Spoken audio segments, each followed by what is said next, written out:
My name is Colonel Sarah Bennett. I'm 32 years old, and I never thought my own aunt would humiliate me at my grandmother's funeral by announcing I sleep in homeless shelters. But when the Army General interrupted her cruel speech to address me by my classified military rank, she discovered why I'd been living undercover for 6 years.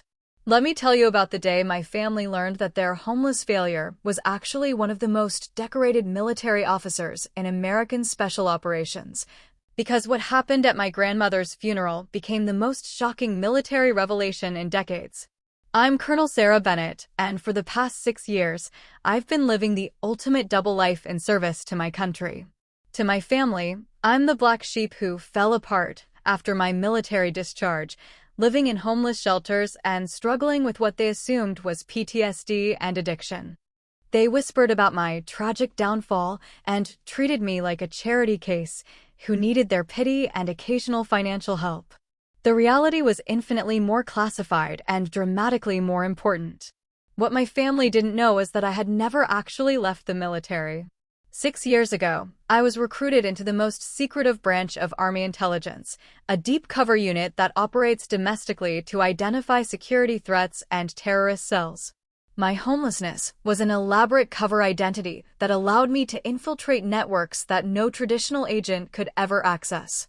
The homeless shelters, the shabby clothes, the apparent mental health struggles, it was all carefully constructed theater that made me invisible to threats while I gathered intelligence that had prevented 14 terrorist attacks on American soil. My cover story was perfect. Staff Sergeant Sarah Bennett, the decorated Afghanistan veteran who couldn't adjust to civilian life after her discharge. The family knew I had served overseas, but they thought I'd been medically discharged after some kind of breakdown. They had no idea that I'd actually been promoted to colonel and was running operations that kept millions of Americans safe. For 6 years, I endured their pity, their interventions, and their constant suggestions that I should get help and turn my life around. My Aunt Patricia was the worst. She treated my supposed homelessness like a personal embarrassment to the family name and never missed an opportunity to remind everyone about my failures. The cruel irony was that while my family saw me as their greatest disappointment, the Pentagon considered me their most valuable domestic intelligence asset. I had medals locked in a classified vault that they would never know about, commendations from generals they'd never heard of, and a security clearance higher than most senators. But maintaining the cover required constant sacrifice. I couldn't live in the comfortable apartment the military provided me under my real identity. I couldn't drive the car I was entitled to. I couldn't wear clothes that didn't match my homeless persona. Every aspect of my life had to support the fiction that I was a broken veteran who had lost everything. My grandmother Eleanor was the only family member who never judged me for my supposed situation. She had lived through the Great Depression and understood that circumstances could change quickly for anyone. When she passed away last month at 89, I lost the one person who had shown me unconditional love regardless of what my life appeared to be. The funeral was held at St. Mary's Catholic Church, where Grandma Eleanor had attended Mass for 60 years. The entire extended family gathered, aunts, uncles, cousins, and family friends who hadn't seen me in years, but had heard all the stories about my tragic decline. I arrived wearing exactly what my cover demanded: thrift store clothes, worn-out shoes, and the slightly disheveled appearance of someone living on the streets. The funeral home had provided me with a temporary address so I could attend, and I knew my family would assume I was between shelters. The service was beautiful, celebrating Grandma Eleanor's life of service to her community and devotion to her family. But even during the eulogy, I could feel the stares and whispers from relatives who were more interested in my appearance than in honoring my grandmother's memory. After the service, during the reception at the church hall, Aunt Patricia decided to make me the center of attention in the cruelest way possible. "Everyone," she announced loudly enough for the entire room to hear, "I want to talk about my niece Sarah, Eleanor's granddaughter." The room went quiet as all eyes turned to me. I could feel the weight of their judgment as they took in my appearance and prepared for whatever Patricia was about to say. "Sarah here is a perfect example of why we need to support our veterans," she continued with fake concern. "Look at her. This is what happens when our military doesn't take care of the people who served our country. The condescension in her voice was unmistakable as she used my supposed situation to make herself look compassionate. She sleeps in homeless shelters, Patricia announced dramatically, gesturing toward me like I was an exhibit in a museum. Can you imagine? Eleanor's own granddaughter, reduced to living on the streets because she couldn't handle real life after the military. The room buzzed with sympathetic murmurs and pitying looks.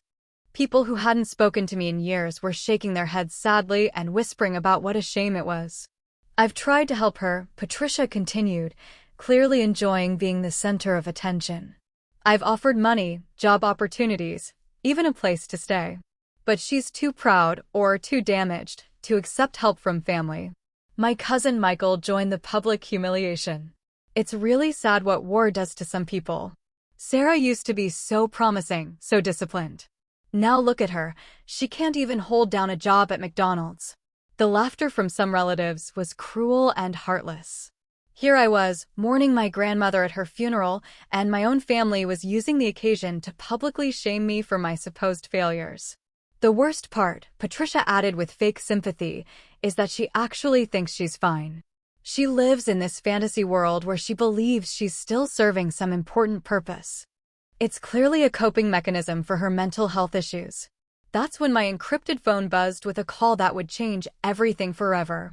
The caller ID showed only a number I recognized immediately, General Harrison Matthews, the four-star general who ran my entire classified division. I never received calls from him during personal time unless it was a matter of national security. "Excuse me," I said quietly, stepping away from the crowd. "I need to take this." "Colonel Bennett," came the general's familiar voice, loud enough in the quiet church hall that several people could hear. "I apologize for interrupting your grandmother's funeral, but we have a code red situation developing." The room began to quiet as people processed what they were hearing. The word "Colonel" hung in the air like a bomb about to explode. "General Matthews," I replied professionally, watching my family's faces change from confusion to shock. "What's the situation?" "We've intercepted communications about a potential attack on the West Coast. I need you to activate Protocol 7 immediately. Your cover is being temporarily lifted for operational necessity." My blood ran cold. Protocol 7 meant domestic terrorism threat requiring immediate response from deep cover assets. "Understood, sir," I said, my entire demeanor shifting from homeless veteran to military officer. "What's my authorization level?" "Full classified command authority, Colonel. I'm ordering you to report to Joint Base Lewis McChord within 4 hours. A helicopter is en route to your location." The church hall had gone completely silent. Every person in that room was staring at me as they tried to process what they were witnessing. "Sir," I said, aware that my cover was now completely blown, "my family is present at this location." "What's the security protocol?" "Standard witness protocol, Colonel. They'll be briefed by intelligence personnel after your departure.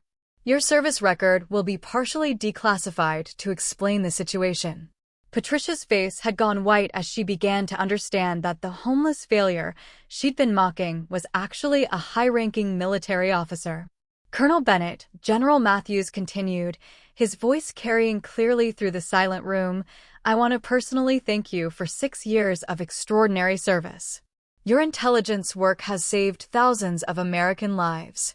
I could hear the sound of helicopters approaching in the distance. "Thank you, General," I replied. "I'll be ready for extraction in 5 minutes." As I hung up, the entire room erupted in confused chatter. People were pulling out phones, frantically trying to understand how Sarah Bennett, the homeless shelter resident, was apparently a colonel being called to duty by a 4-star general. My cousin Michael found his voice first, though it came out as a weak whisper. "Sarah, did that person just call you colonel?" Before I could answer, Aunt Patricia grabbed my arm desperately. "I don't understand. You sleep in shelters. You don't have a job.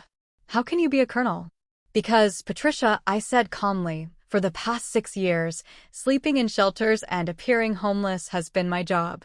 I'm a deep cover intelligence officer." The sound of military helicopters was now directly overhead, causing the church windows to rattle. "Ladies and gentlemen," I announced to the room, my voice carrying the authority of my actual rank, "I'm Colonel Sarah Bennett, United States Army Intelligence." For the past 6 years, I've been operating under deep cover to identify domestic security threats.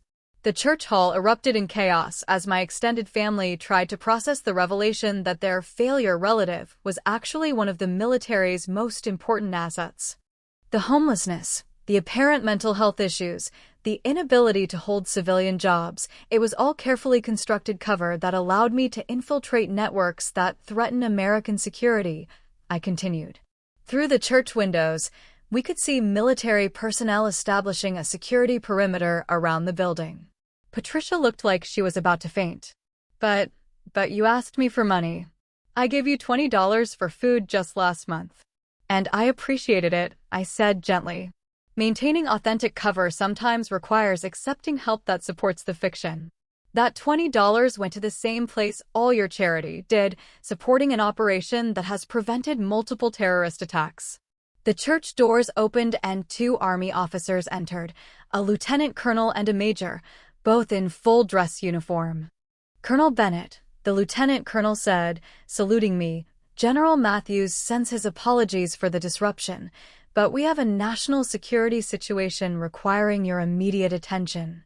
I returned the salute professionally, and the entire room gasped as they witnessed their homeless relative being treated with military respect by uniformed officers. "Understood," I replied. "What's the status of my cover termination?" "Partial declassification has been approved, ma'am. Your family will be briefed on appropriate operational security measures." I turned to address my stunned relatives one final time. "I need to go save American lives," I said simply. "The same thing I've been doing for 6 years while you all assumed I was a failure." As I walked toward the door with a military escort, Patricia called out desperately, "Sarah, wait. We didn't know. We were trying to help." I stopped and turned back to face the room full of family members who had spent years pitying and mocking me. "You were trying to feel superior," I corrected gently. "You used my apparent homelessness to make yourselves feel better about your own lives. You never once considered that there might be more to my situation than what you could see." My cousin Michael stepped forward. "But we were worried about you. We thought." "You thought I had failed because I didn't fit your definition of success," I interrupted. "You measured my worth by my apparent bank account and living situation, never considering that I might be sacrificing those things for something more important." The Army officers were waiting patiently, but I could see the urgency in their faces. "Colonel Bennett," the major said quietly, "we really do need to go." As we walked toward the exit, I heard Aunt Patricia behind me, trying to explain to other relatives, "She's a war hero. She's been a war hero this whole time, and we treated her like a failure," I finished, not turning around. "Because you couldn't see past appearances to understand what real service looks like." The helicopter ride to Joint Base Lewis McChord gave me time to process what had just happened. For 6 years, I had endured my family's pity and condescension while protecting them and millions of other Americans from threats they would never know about. The operation I was called to that day involved stopping a coordinated terrorist attack that could have killed hundreds of people. My intelligence network, built over 6 years of living in shelters and appearing homeless, provided the crucial information needed to prevent the catastrophe. 3 days later, when the threat was neutralized and I was finally able to contact my family, the news media had picked up the story. Homeless veteran revealed as decorated colonel in dramatic military operation became international headlines.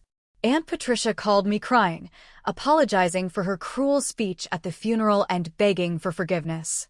The video someone had taken of her announcing that I sleep in shelters had gone viral, becoming a cautionary tale about judging people without knowing their circumstances. "Sarah," she sobbed into the phone, "I'm so sorry. I had no idea you were serving our country. I thought you had given up." "I never gave up, Patricia," I replied. "I just chose a form of service that required sacrifice you couldn't understand." The partial declassification of my service record revealed enough to show my family what I had actually been doing for 6 years. Multiple commendations for distinguished service, letters of appreciation from the president, and recognition as one of the military's most valuable intelligence assets. My cousin Michael sent me a long email apologizing for his comments and expressing amazement at what I had accomplished. "I always thought military service was just following orders and shooting guns," he wrote.